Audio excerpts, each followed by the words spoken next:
Instant replay right there, featuring Angela Benting.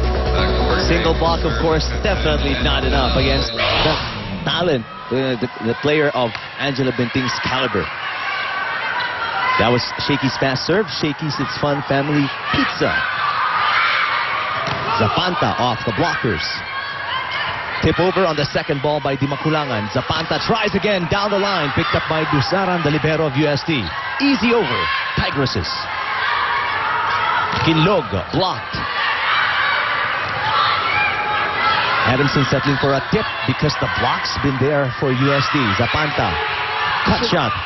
They should really get around the blockers of UST as Makatuno is now setting again for Lady Falcons.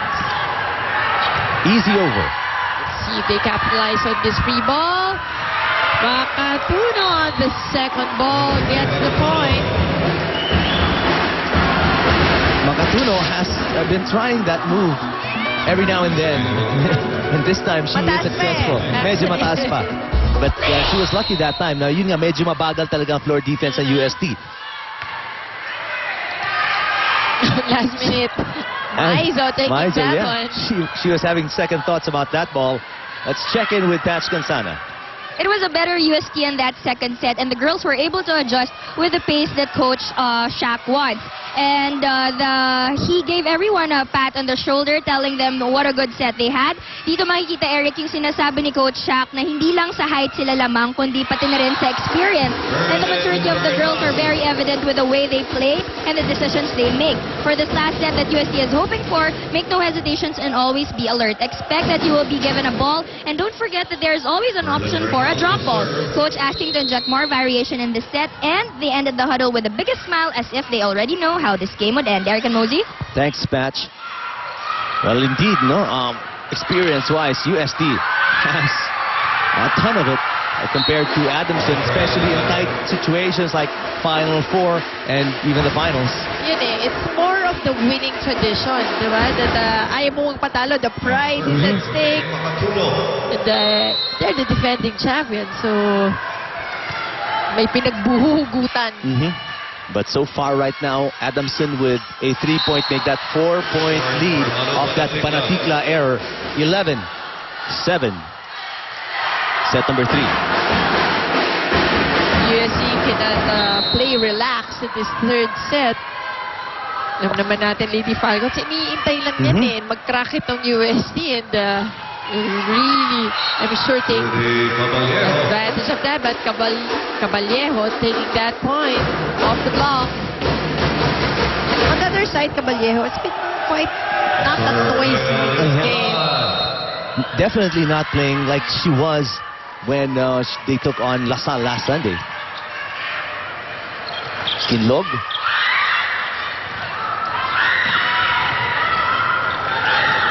Combination play.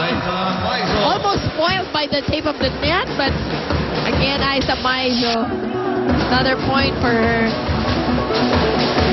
Only one blocker. Kaya medyo kahit nakuha niya yung point, Kasi she really wanted to, I guess, nail it and make a point, make a statement.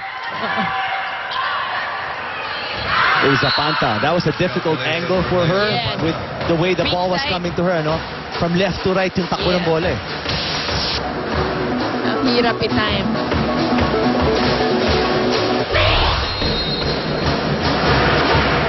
UST creeping back into this ball game. They're just down by 1. 10-11. That's 3 straight points for the defending champions. Nunal on that save. Pineda. They've been trying off the block. Ito nga, Adamson. Except nakikita pa rin nakukuha pa rin ng UST yung bounce. Pineda, blocked. And with that, we're tied at 11 all. UST completing that 4-point run to tie it up. Pineda really has been frustrated by the defense of UST in this entire match from set number 1 to set number 3. Medyo nahihirapan si Pineda to find her rhythm and her groove. Oh, an overreaching violation definitely on Caballejo. A little too eager take the point. Overreaching on the Tigers. Adamson inching forward and taking the lead by 1. 12 serving 11. Set number 3. Maizo, the tip.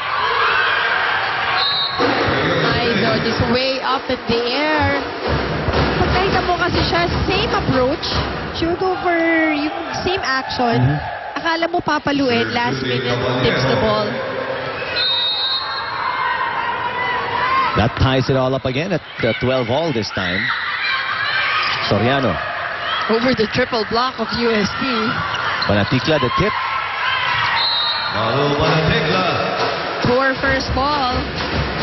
USD finally inching ahead this time. They're up by 1 off this Banaticla tip.